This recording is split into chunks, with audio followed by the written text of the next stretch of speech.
किसी को विश्वास ही नहीं हो रहा था कि शैली मर चुकी है। नोहा ने चुपचाप से कहा, क्या किसी ने शॉन को इसके बारे में बताया? रिक ने कहा, मुझे नहीं पता, मैं उसे फोन करता हूँ।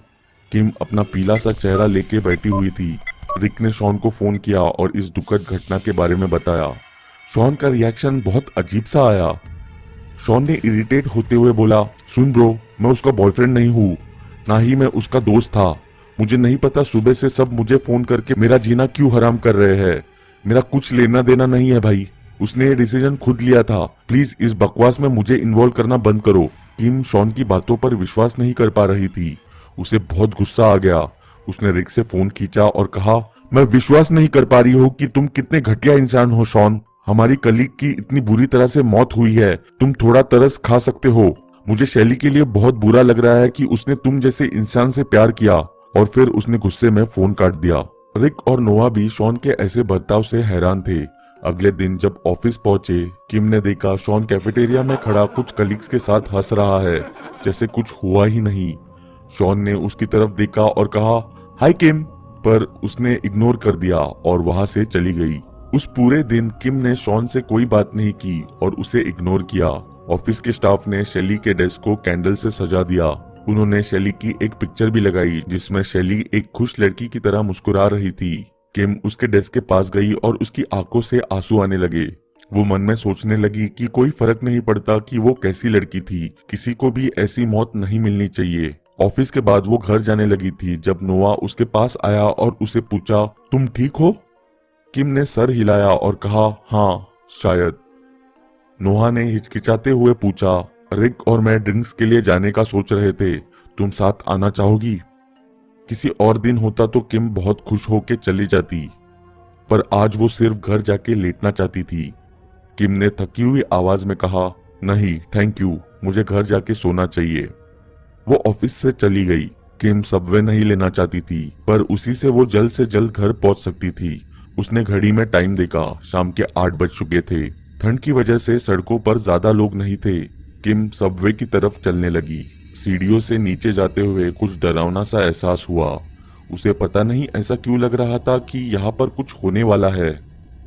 प्लेटफॉर्म की तरफ जाते हुए वो डर के मारे पसीना पसीना हो रही थी, पर नीचे ट्रैक्स की तरफ देख के वो थोड़ा शांत हो गई। ट्रैक साफ हो चुके थे, वहां कोई खून का निशान नहीं था। किम प्लेटफॉर्म की सीट पर बैठकर ट्रेन के आने का वेट करने लगी। प्लेटफॉर्म में 2-3 लोग ही थे और वो दूसरी तरफ से ट्रेन के आने का वेट कर रहे थे। दूसरी तरफ से ट्रेन आई और उधर से सारे लोगों को लेकर चली गई। अब किम इस लंबे सबवे में बिल्कुल अकेली थी। उसने टाइम टेबल देखा, उसे अपने ट्रेन के लिए 10 मिनट और वेट करना था।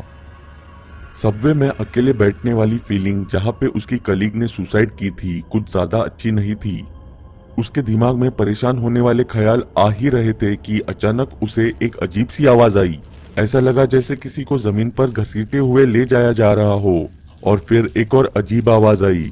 इस साउंड को डिस्क्राइब नहीं किया जा सकता, पर सच बताऊं तो वो आवाज कुछ ऐसी थी, टेके टेके टेके। किम को नहीं समझ आ रहा था कि वो क्या करे कि तभी उसकी नजर प्लेटफॉर्म के कोने में पड़ी। आखिर ये क्या है? उसे प्लेटफॉर्म के कोने में किसी की उंगलियां दिखी जो जमीन को पकड़ रही थी। इससे पहले वो कुछ देख पाती, अचानक किसी ने उसके कंधे को हाथ लगाया। वो डर के मारे बस चिल्लाने ही वाली थी, पर वो जैसे ही मुड़ी उसने देखा वहां शॉन खड़ा है, अपना हैरान चेहरा लेके। शॉन ने अजीब सी मुस्कान के साथ कहा, सॉरी, मैं तुम्हें डराना नहीं चाहता था, सब ठीक है? किम ने सांस में सांस लेते हुए बोला, ऐसा कभी मत करना। और फिर कहा, तुम यहाँ क्या कर रहे हो? शॉन ने कहा, मैं अपने बुरे बर्ताव के लिए सॉरी कहने आया था। किम, तुम्हें पता होना चाहिए कि मैं भी शैली की मौत की खबर सुन के उतना ही हैरान हूँ, पर मेरी कोई गलती नहीं थी। तुम अच्छी तरह जानती हो कि उसने मेरा जीना हराम कर दिया था। मैं ये नहीं कहूंगा कि अच्छा हुआ वो मर गई, पर मैं इसके लिए कुछ कर भी नहीं सकता। किम ने कुछ नहीं कहा और शॉन बताता चला गया कि कैसे उसकी कोई गलती नहीं है और शैली दिमागी तौर से बीमार थी। शॉन अपनी बात खत्म करने ही वाला था कि कैसे शैली को साइकेट्रिस्ट के पास जाना चाहिए था कि तभी वो आवाज फिर से आई। शॉन रुका और बोला, क्या तुम्हें भी वो आवाज सुनाई दी? किम ने कंफ्यूज होकर बोला, हाँ मैंने भी सुनी। उन्होंने पास के ट्रैक की तरफ देखा जहां से आवाज आ रही थी। शॉन प्लेटफॉर्म के पास देखने के लिए जाने लगा। किम भी उसके साथ गई। उसके बाद जो उन्होंने देखा उससे उनका दिल धड़कना बंद हो गया। शॉन जमीन पर गिर गया और किम जोर जोर से सांस लेते पास के खंबे के पास खड़ी रही। उसके मुंह से कोई आवाज नहीं आई। वो शैली थी और कहा जाए तो वो शैली का भूत था। वो ट्रैक्स के ऊपर बैठी थी पर वो उसके बॉडी का ऊपर वाला पार्ट था। उसके बालों से खून टपक रहा था। उसका मुंह खोखला और खुला हुआ था। उसकी आंतड़ियां नीचे से लटक रही थी। उसने अपने आप को ऊपर की तरफ घसीटा और शॉन की तरफ डरावनी आवाज निकालते हुए आई। शॉन डर के मारे पीछे घिसटने लगा और उठ के भागने ही वाला था कि तभी किम के सामने एक खतरनाक हादसा हुआ। शैली के भूत ने शॉन की बॉडी को 2 हिस्सों में काट दिया और उसका खून पूरे प्लेटफॉर्म पर फैल गया। शॉन की चिल्लाने की आवाज पूरे सबवे में गूंज उठी और किम वहीं पे बेहोश हो गई। किम अभी भी हॉस्पिटल में एडमिटेड है। उसने सिर्फ इतना ही न्यूज में सुना है कि उस रात के हादसे की फुटेज सिक्योरिटी कैमरा में कैप्चर्ड है। कैमरा में किम की डरी हुई शक्ल आई है और उसका कलीग शॉन जमीन में घसीटा हुआ दिखा है।